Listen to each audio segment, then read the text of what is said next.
Joined now by the UDM Chief Whip, the minister had to do with quite a very tight budget. Did he touch everything we were expecting him to touch? Well, with due respect, but today's speech was very scanty if you were to consider the very comprehensive and at times ambitious SONA which was delivered by President Ramaphosa a couple of weeks ago. The second issue is that, writing to the Cape Towns in 2007, I once said that beyond the fast approaching Happy Band, referring to the Polokwane conference, might lie a land of more aloes than the much promised honey. And look at what happened today. We've been proven right because of exactly what we said. We are where we are today because of the ANC's failure to manage contingent liabilities, to make sure that there's proper management of the finances of the country. That's why the debt to GDP ratio has gotten out of control. That's why the budget deficit has also gotten out of control. But we must welcome one move that they've made to say that insofar as SOEs are concerned, it's not going to be a free for all when it comes to giving out guarantees, because that is important, because that was the situation during the decade of Zuma's decadence. The problem was that they were throwing money at the problem rather than addressing the root causes. But what we find to be very interesting as the United Democratic Movement is that in the entire budget speech, there's not even a single word of mention of land. There's nothing about land for a government that was saying recently it was committed to the principle of land expropriation without compensation, and now it seems all of that has now flown out of the window. The other issue which I think is important as a party is that the ANC government, remember during the Bosasa, this inquiry, the state capture inquiry, we're told there that some of the Bosasa monies were allocated or rather rechanneled to the ANC to fund Siangoba rallies. If the ANC government is serious about those issues, they need to try and make sure that they get those funds back from the ANC into government so that all the other people who've looted state resources can do the same. From the UDM, thank you very much for your time. That was the Chief Whip of the UDM, Nompu. Thanks very much, Manalisi. And so we get some Labour reaction from Matthew Parks. He's from Cosatu. Your reaction? Sure, I think as Cosatu, where we are quite disappointed. We recognize that government is in a serious fiscal crisis. Unemployment is rising, the economy is not growing, the SOE is on the verge of collapse. Yet we didn't see one single coherent plan from the minister today on how to address these ticking time bombs. So for us, this is a huge missed opportunity that we're going to pay for painfully down the road. Of course, they did give a slight uplift to the social grants. Your thoughts? Sure, that's just basically for inflation purposes. But we need to move beyond social grants. We need to grow the economy so people are not dependent upon the state. The president convened very progressive, good job summits and investment summit last year, but the minister barely made any reference to them. He didn't mention how government's going to implement them, how will business be engaged to implement them. In fact, since those summits, we've seen both government and business retrenching thousands of workers. Eskom is on the verge of collapse. Government has no plan. SABC is in serious jeopardy. There's no plan by government. The Department of Water Affairs collapsed last year. There's no plan in this budget how to fix it. Metro Rail is almost on the verge of extinction. There's no plan to deal with it. So for us, this is a serious crisis in government. We expect a leadership from the minister, and he didn't provide it today. All right, we're going to leave it there. Thank you very much. Some dissatisfaction on this side. Back to Bulelani. Thank you so much, Nompu. From one alliance partner to another, I'm going to invite into this conversation now the Treasurer General of the ANC, Mr. Paul Mashatile. A lot of emphasis in the theme of the Finance Minister is clean governance. Do you think that he's done enough to actually, allay some investor concerns and business confidence? I think so. We would like to welcome the budget as the ANC. I think the minister is really, in the tough environment, has managed to still increase spending, but particularly shifting more resources towards the economic sector is very important, because if we want to grow the economy and create jobs, that's where we want the money. And I think he has done exactly that. There will be funding of the infrastructure fund. There's also more money to the land bank for emerging farmers. So you can see the shift to key economic sectors. And I think for us as the ANC, we will really welcome that. Talk of getting SOEs to get strategic partners will obviously get a lot of people talking. Concerns around possible privatization, the ANC stance on them. Well, the ANC has already said that we support unbundling of Eskom, but of course we continue to allay fears of people that this is privatization. It's not privatization. We will manage the situation in such a way that there is no privatization at this stage. Even when you bring strategic equity partners, it won't be to the extent that you privatize. We also are going to manage the issue of jobs. We have met with COSATU, with NUM. They've raised these questions about won't this lead to job losses, and we said we will avoid that. We'll also not go the privatization route. So, but Eskom in its current form is not sustainable, and if we don't do something about it, I think we will be looking for more crisis. Thank you so much, Mr. Paul Mashatile, the ANC's Treasurer General. More reaction now, Manelisi is standing by. Thank you very much, Bulelane. Standing right next to me now is a man who will have to ensure that all these bailouts and government fiscals generally are spent prudently. Auditor General Kimi Makwetu. Auditor General, the Minister has spoken about this Auditor General's bill. I think that gives you some powers to make sure that the government monies, as I said, are spent prudently. Your take on that? No, thank you very much, Manelis. You'll remember that the Public Audit Amendment Bill was signed into law on the 18th of November 2018 by the President. So as of that date, it became law. What the Minister of Finance was doing today was to table a bill that will lubricate our capacity to meet the objectives of the Public Audit Amendment Act. And those objectives are to pursue instances of material irregularity that we identify in financial statements of a number of entities that we audit, with a view to ultimately get to a point where there are consequences for financial mismanagement in the public financial system. That is the extent of the announcement that was made today by the Finance Minister, is to give us that much needed fuel that will be a concomitant part of implementing the objectives of the Act. Just before I let you go, Auditor General, how is the situation now? Is there any improvement in managing government finances? Well, we will be reflecting on the outcomes of the local government as of the end of November last year, during the course of this year. But I'm sure you'll appreciate that the ground is very busy with so many other things now. So we are busy analyzing that, but we do not normally pronounce on those outcomes ahead of them being announced in the public domain. But safe to say that at the latest that we announced in November last year, it was clear that there has not been a significant forward movement as far as improvements are concerned. Auditor General Kimi Makwetu, thank you very much for your time. It was Auditor General Nombu. Thanks very much. Well, I'm joined by Colin Coleman. He's the CEO of Goldman Sachs South Africa. Colin, obviously the guys in New York, Standard & Poor's, Global, and of course Moody's and Fitch will be looking at the latest budget. Do you think we've managed to avert a further downgrade into junk? Look, I think the markets as a whole have watched it. You would have seen during the speech that the Rand went from around 14.10 all the way to 14.30 and then back to 14.10 where it is currently. And that tells you, I think, that what the Minister has done very admirably within a very complicated set of hands is held the line. He's held the line on the fiscal ratios. There has been some slight slippage due to the Eskom injection of 23 billion for the next 3 years each year. And this has caused the deficit, the fiscal deficit, to go from 4.2 to 4.5%, and the debt to GDP has gone from 59 to 60%. So broadly speaking, within a very challenging set of cards he had to deal, he has held the line, and he's, I think, responded well to the challenges, and the market has responded well to the way that he has delivered his speech. What happens if the metrics don't improve in terms of economic growth going forward? Surely that's going to get us deeper and deeper into debt. Well, growth is the million-dollar question. So the fact that we're growing below population growth rate of 2%, so 1.5% this year, 2.1% next year, is underwhelming. And so I think that investors, the rating agencies, and the market broadly will watch this May election like a hawk to see what kind of mandate President Ramaphosa has to implement structural reforms, to get an A-team in place to manage his administration and to get the economy moving. Thanks very much, sir. We're going to cross now to Bulelani Philip.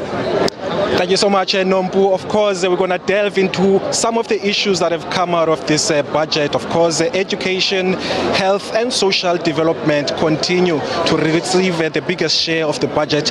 Now, joining me is Health Minister Dr. Aaron Motsoaledi. Firstly, you must be happy that government continues to actually budget your department quite high up. Well, they have to. There's no other way.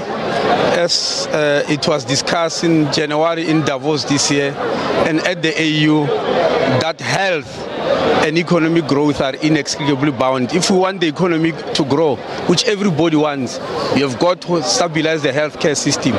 No country on earth is known that has had successes in developing its economy if they can strengthen the healthcare system.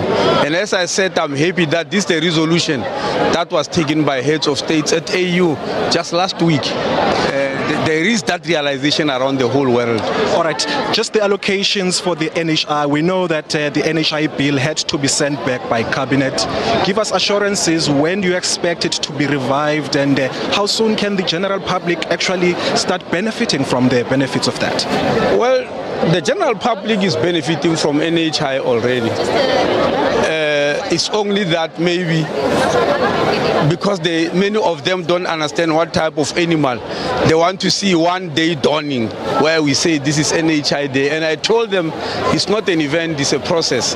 Just this week, we have just concluded the terms of reference in terms of the contracting of private sector individuals via NHI to come and help in the public sector where there are shortages.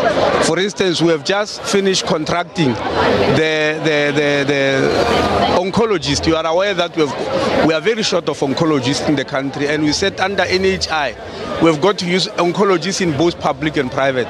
We've just concluded that contract. Is going to work in a few weeks' time. The second thing, I announced that South Africa has got only 500 psychiatrists, 700, the whole country. And 523 of them are in the private sector. Only 175 are in the public sector, including the lecturers in our medical schools. So that's a very small number. We've just finished contracting those in the private sector to come and help clear the backlogs in the public sector, particularly in our psychiatric hospitals and clinics. That is NHI in itself, but many people might not see it as such. They might believe there is a day on which we are going to stand up and say, hey, this is NHI, wake up, and they look at it, it looks like it's of particular shape and, etc. But it's already on. All right, Dr. Aaron Motsoaledi, thank you so much for your time, of course, giving us a breakdown of the implementation of the National Health Insurance Scheme. Nombu, I believe you're standing by in studio. Thanks very much. Well, a key recipient of the budget was Eskom, of course, and I'm joined by the chairman, Jabu Mabuza. Thanks very much, sir. 23 billion rand, look, for an ordinary person, that's a lot of money, but is it enough for Eskom? Look, I think one needs to first and foremost acknowledge with appreciation the government support. It's a support to a very key pillar of our turnaround strategy on the debt servicing side. We appreciate that the minister has been working within a very constrained fiscal environment. He did say they have not been able to collect what they had said to collect. The growth has not been what was expected. So against that backdrop, one needs to see this in that context. 23 billion is about 65% of our debt servicing costs. So it does go somewhere. What it does then call on us is to now go into the other two pillars in our cost, our operational cost containment, and indeed on our revenue enhancement, which we can now only pray that NESA, when it does decide on tariffs, it would help us in that direction. But one would need to get a bit more details, and we're looking forward to reading in the full budget document what this really means. Thank you, sir. Thank you. Okay, we're going to cross now to Bulelani. to Manelisi. Especially Manelisi. Thank you very much for that. Let's return to politics now when I'm joined by the IFP spokesperson on finance, Mkhuleko Mhlengwa. Mkhuleko, when we spoken to you yesterday, you were talking about, in fact, we were worried about the increase of taxes. It looked like the minister heard what you said.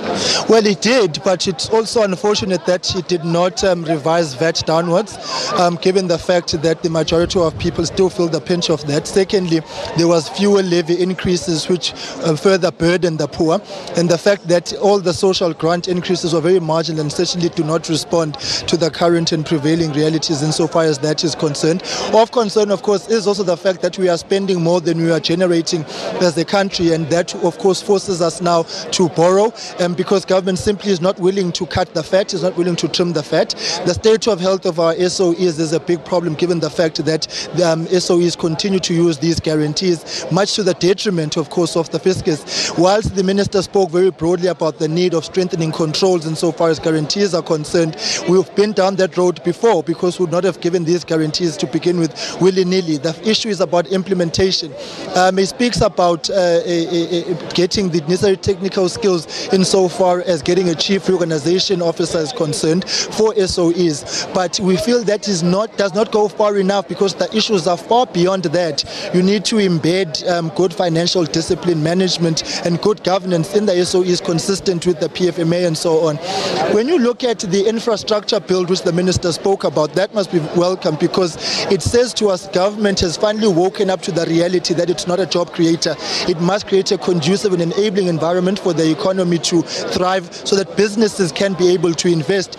And you could see that pushback in how strongly he spoke about the necessity to actually cut down on the public wage bill. Of course, we now await the details of Minister of Public Service Administration insofar as that is concerned, because we must be able to temper justice, economic justice rather, with the need of economic growth. And so as we push back in cutting down the public wage bill, it would be irresponsible for government to think that that solely alone is going to actually help us in these dire straits. The fact that the minister was very bold about our borrowing patterns, even though he may have made that anecdotally, it's an indication of an economy that is not out of the woods, and that the projections are not very realistic considering where we are now, and the fact that debt to GDP will stabilize in 2024 at about 60%. That's what's going to invite World Bank and IMF. And so if government does not bite the bullet and get back to the basics, we're certainly going to be in trouble. We are very disappointed at the fact that VAT did not go down, and secondly that he had the nerve, cheek and audacity to increase fuel levies in the face of all these challenges that we are faced with, because all these increases hit hardest on the poor, and we certainly feel that it was not a pro-poor budget. But at the same time, he may of course allay the anxieties of the international community, but we have not gotten to a point where we've created a conducive enough environment for investment. Mr. Mhlengwa, thank you very much. He was pushing hard to get the minister to drop VAT down to 14%. I guess, Bulelane, you have a guest there. Yeah, thank you so much, Manelisi. We're going to just jump straight into it. I've got next to me a member of the AIC, Mr. Lulama Njahisa. Speaking to you off camera, you're talking about pronouncements on education and how you'd like to respond to that. Thank you very much, Bulelane. I know we don't have much time, but I just want to pick some few issues now in education. For instance, the minister was saying now they've just budgeted now for the building of new schools. So it's very much interesting, because building new schools and renovating other schools now is something different. Because I think now it is better to renovate the schools that are still also already existing rather than building new schools. Why I say so? Because many schools now have been closed. So why do we have to build new schools instead of renovating these new schools, so that now we have got good infrastructure near our schools? Again, I wanted to speak about this tender system. system. I thought the minister was going to speak too much about the tender system. You know, this tender system is killing our people because a lot of money is given to the few people. I thought this was going to have a control over this or to do away with this. And again, at least now he's trying his best now to alleviate poverty. The fact that now there are increases on grants, it means now he's fighting poverty on the ground. People are suffering a lot, so they are very poor. We do appreciate that. So I just wanted now to pick on those few issues. I know you don't have...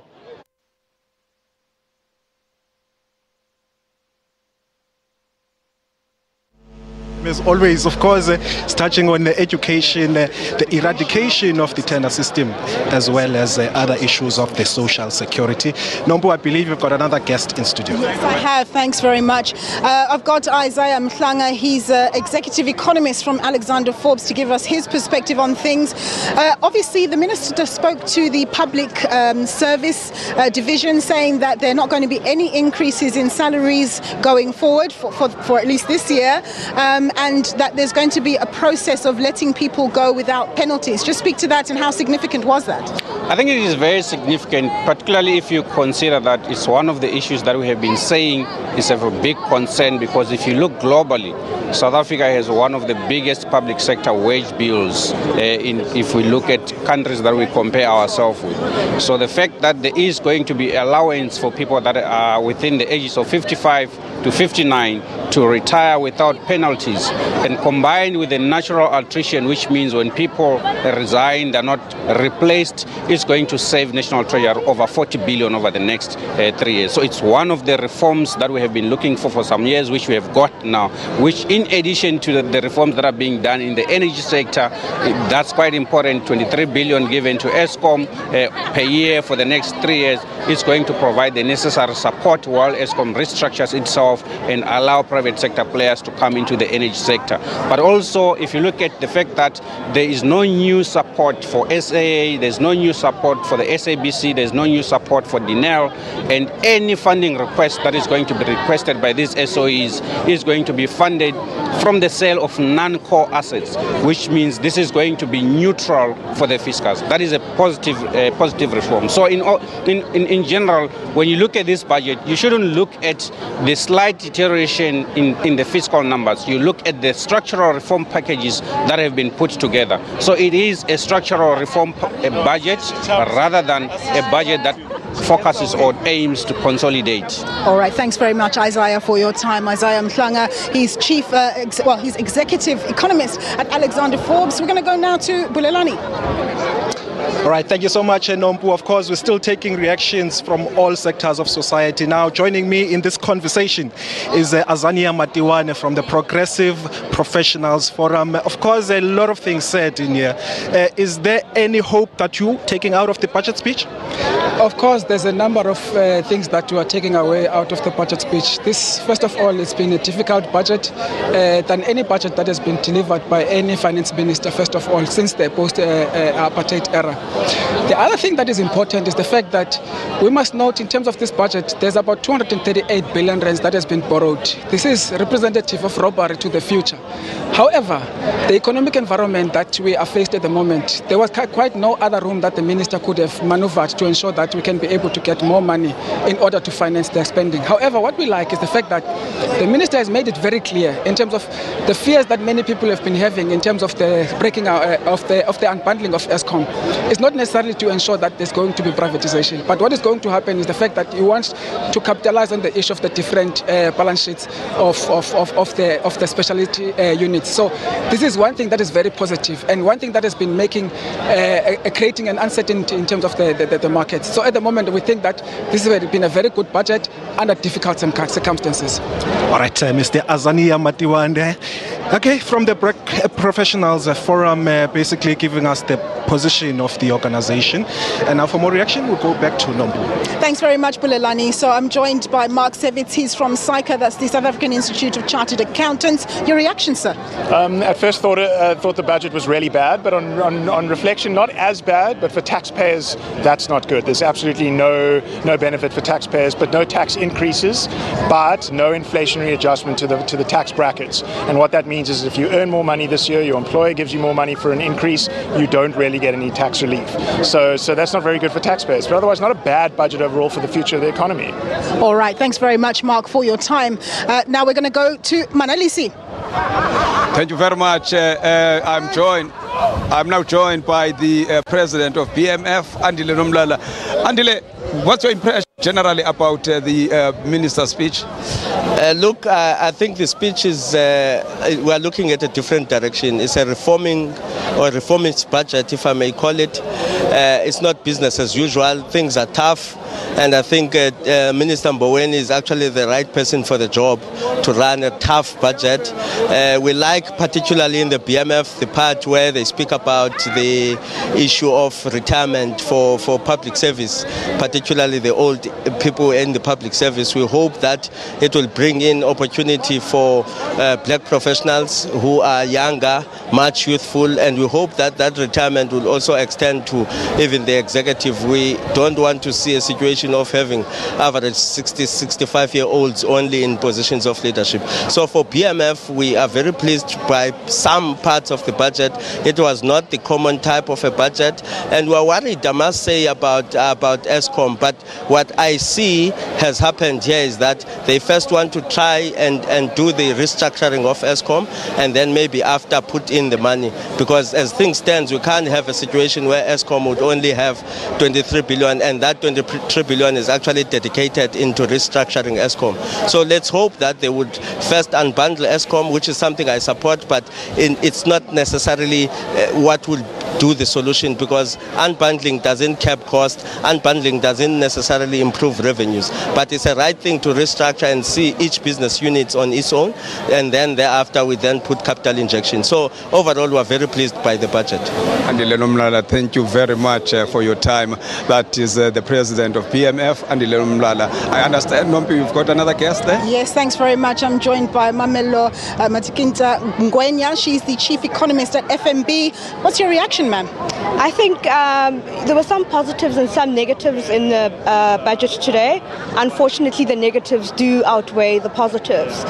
We are quite concerned about the massive breach of some of the major fiscal matrices. If one looks at the fiscal deficit as well as the debt to GDP ratio, we don't believe that Moody's will take that in a positive light. And I think also just the unprecedented restructuring that's required for Eskom is also a cause of concern. So we're likely to see a negative reaction from Moody's when they release their assessment of the sovereign late in March. So those are the negatives. And the positives that came out of the budget today are, of course, the savings that we saw on the expenditure side, particularly given that 50% of the 50 billion that has been saved is from the compensation. And we also saw that they announced the 100 billion for the infrastructure fund.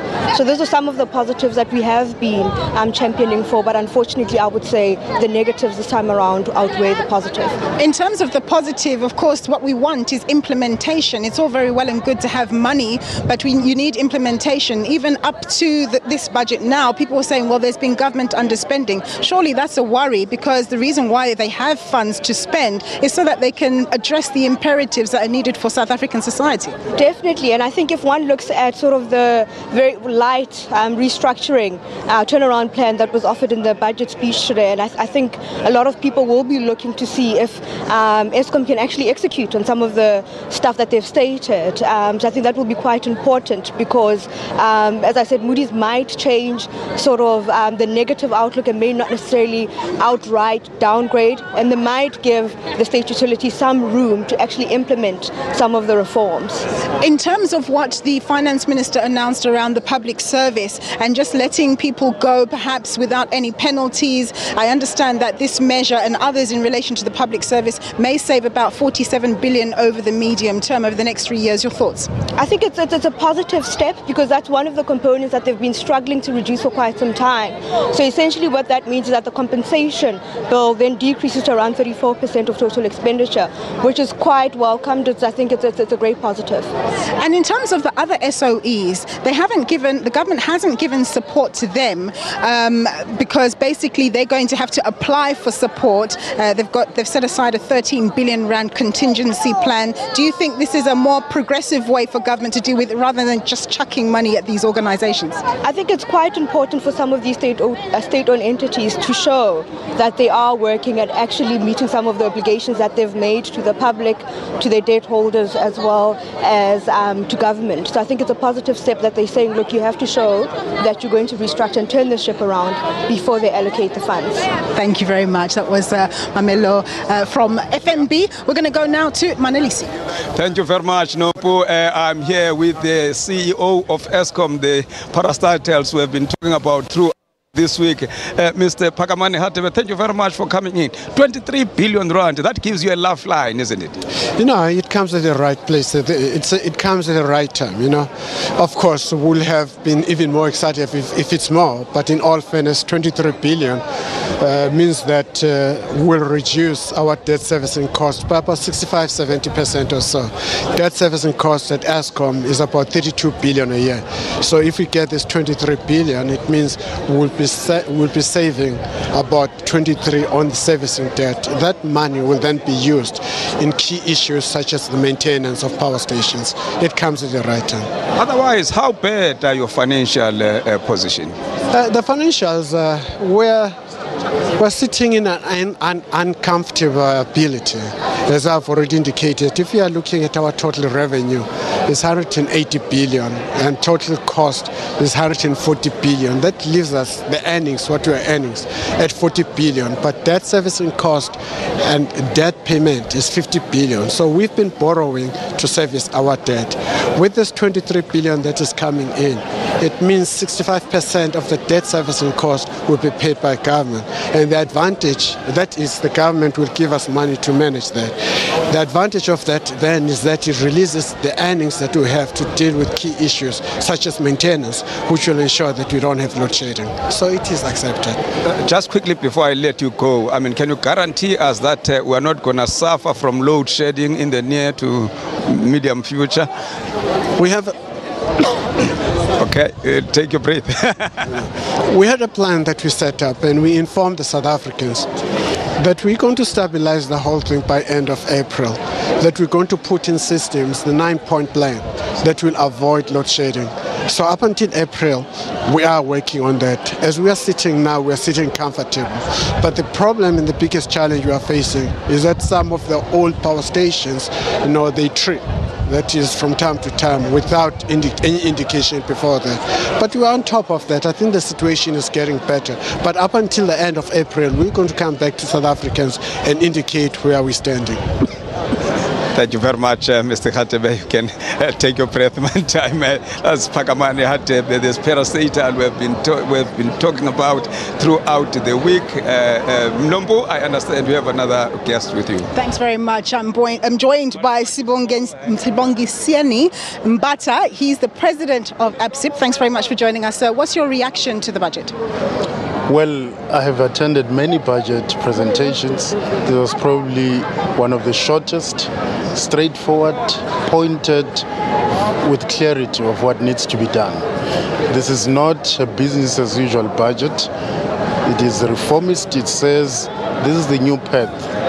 This is how we're going to do things going forward. Time for continuous grants, putting money into the hole are gone. Work for your money as also is. So we support the budget, but we will, as ABSIP, tomorrow analyze it thoroughly with the Deputy Minister of Finance, who is our patron in Johannesburg. Super. Thanks very much, sir. All right, we're going to cross now back to Bulelani. All right, thank you so much, Nompu. Next to me is Mr. Enoch Godongwana, who is the chair of the ANC's Economic Transformation Committee. He's going to speak to us really around the nuts and bolts of this budget speech. In the main, it's all about jobs, jobs, jobs. Has the finance minister done enough to actually create that environment, especially on the issues of policy certainty? Let me just say, I mean, we are operating in a difficult environment. The economy is not growing. As a result, revenues are falling. He has made the reference to that, about 15 billion rand. But I said to myself, 4 tests for the budget. The first one was, to what extent are we talking to the ease of restructuring state-owned enterprises? We passed that test and we began to craft a journey that says how are we going to do that. The second test was, to what extent are we staying on the course of fiscal consolidation? Indeed, we continue to stay on the course of fiscal consolidation. The third one, to what extent are we getting a narrative on growth? And that has also been achieved. We're putting a lot of money in investment in infrastructure. We're putting a lot on industrialization in terms of resources. And that in itself says we are taking a growth path. The fourth one is, to what extent are we continuing with our redistributive strategy? And that is contained in the budget. We're providing social security grants and other things effectively. Overall, given the environment, that's a positive budget. So in the years to come, do you think we'll overcome this difficult period that you're talking to? I think we are at the tail end of this difficult problem. We're beginning to turn the corner, and in the next few years, we are going to bring this economy back on track. All right, Mr. Enoch Godongwana, chairperson of the ANC's Economic Transformation Committee. Now we go back to studio. Nombu. Thanks very much. Okay, well, I'm joined by Mike Brown. He's the CEO of Nedbank, to give us his thoughts. What did you think of the budget? I think, as I've been saying, we know our country has been through a really tough period over the last few years, and right now the economy is in a really difficult place. So you couldn't help but expect to have a difficult budget with lots of challenges and compromises in it. I personally think there were a number of positives in the budget. The ongoing commitment to reform at the Revenue Service, the commitment to reform at state-owned enterprises, some help for Eskom, although by my maths I don't think that's anywhere near enough in terms of what Eskom's going to need over the longer term. And then some talk around commitment to the public sector wage bill, which has become unsustainably high. So I think those were all positives in the budget. The negatives would be, I think, not enough around growth-enhancing reforms. We've still got, I think, far too much bureaucracy in our economy that doesn't encourage investment and entrepreneurship. And also, given the deterioration in the particular the situation of state-owned enterprises, we now have the fiscal deficit going up from around just over 4% to 4.5%, and debt to GDP now a little bit higher than everybody thought. And those are all going to be really difficult for the rating agencies to digest. Yeah. When you talk about the budget, when you juxtapose it against, government's approach to state capture and all the things it's been enunciating, particularly to the investment community, how does this now augur for business confidence going forward? Yeah, I think it's another step in building the foundations to continue to improve investment confidence. The budget in itself can't be a silver bullet to solve all of those things, but I think it is another step forward in that journey. All right, thank you very much for joining us, Mr. Brown. Thank you for your time. All right, well, that was Mike Brown. He's the CEO of Nedbank, just giving us his thoughts on what he thought about the budget. Many people saying that it's been a difficult budget, but somehow Tito Mboweni managed to strike the balance. But of course, the proof will be in the eating as we see the implementation of the various policies that were outlined today. Gentlemen? Yes, Nombu, as you've said, it's been a very difficult period, and I guess even the years preceding this, it's always been said that the finance ministers are operating under difficult conditions. But I guess, as you've said, is that the proof is going to be in the pudding in terms of whether has it struck the right chords in terms of satisfying investor confidence as well as local business confidence. So those are the issues we should look forward to. Manalisa, you spoke to a lot of people. What's the general feeling about the budget, do you feel? Well, what's good about it is that everybody's dissatisfied about something and everybody's satisfied about something. So I think I would say that it was a balanced budget, given the fiscal position where we are, and it reflected throughout these positions, whether you talk to political parties or business people.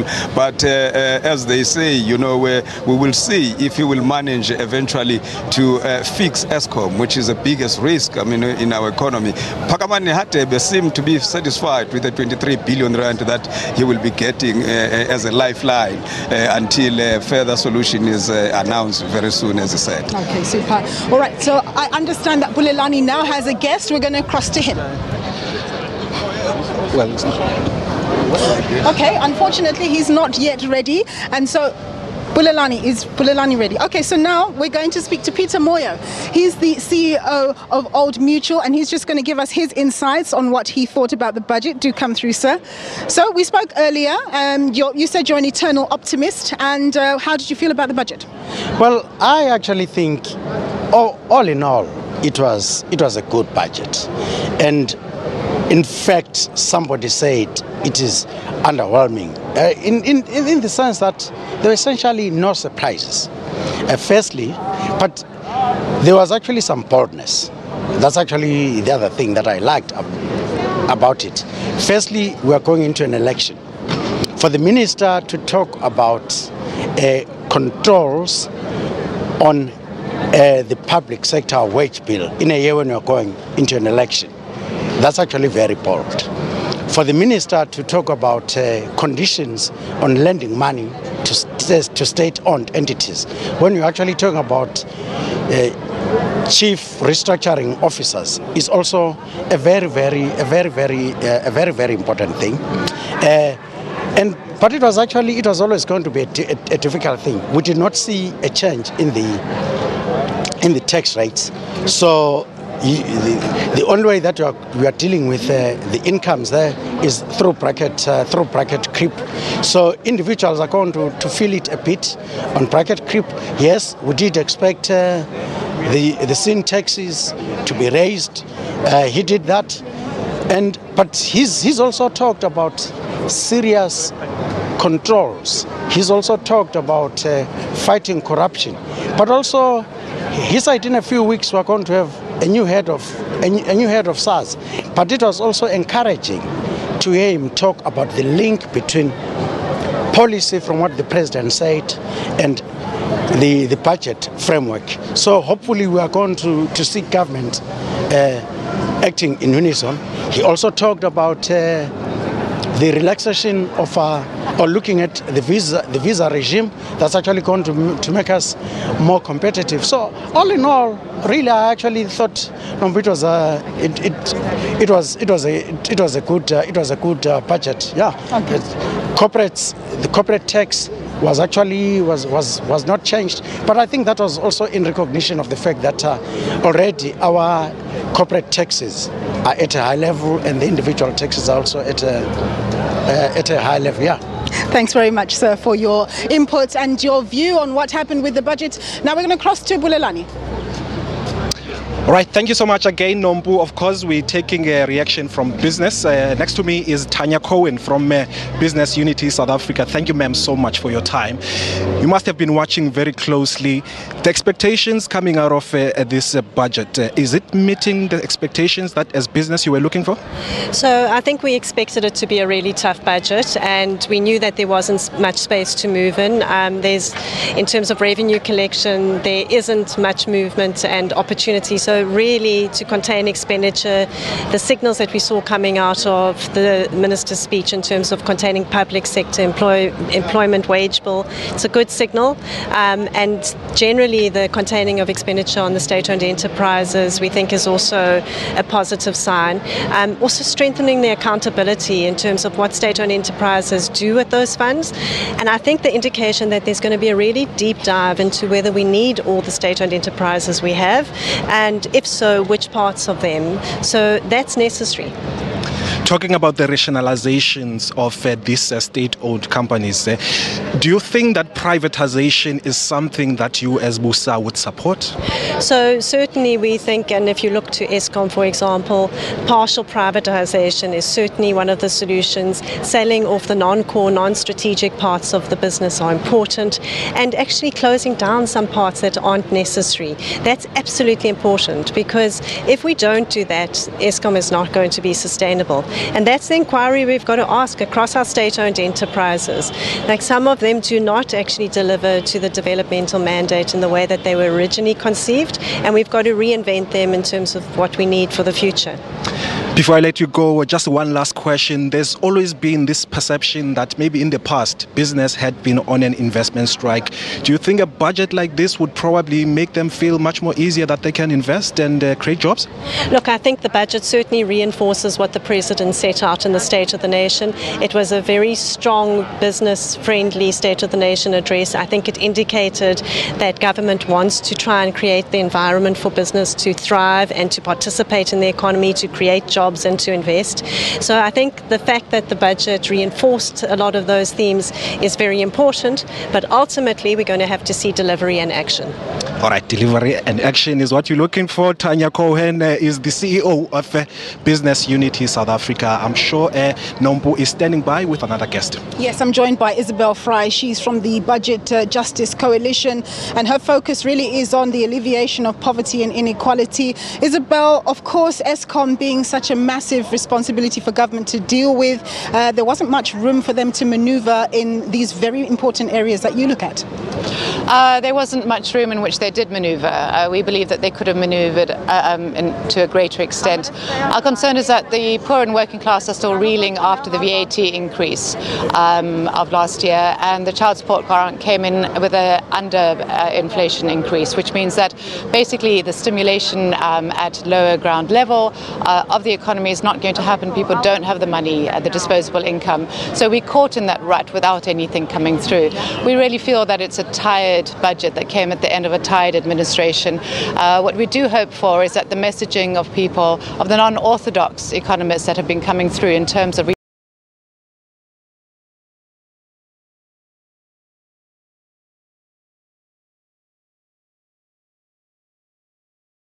redistribution of the wealth. And taxes are difficult to pull. You look at alternative sources, as I've said, that there is capacity and wealth. You look at investment funds that exist within the country.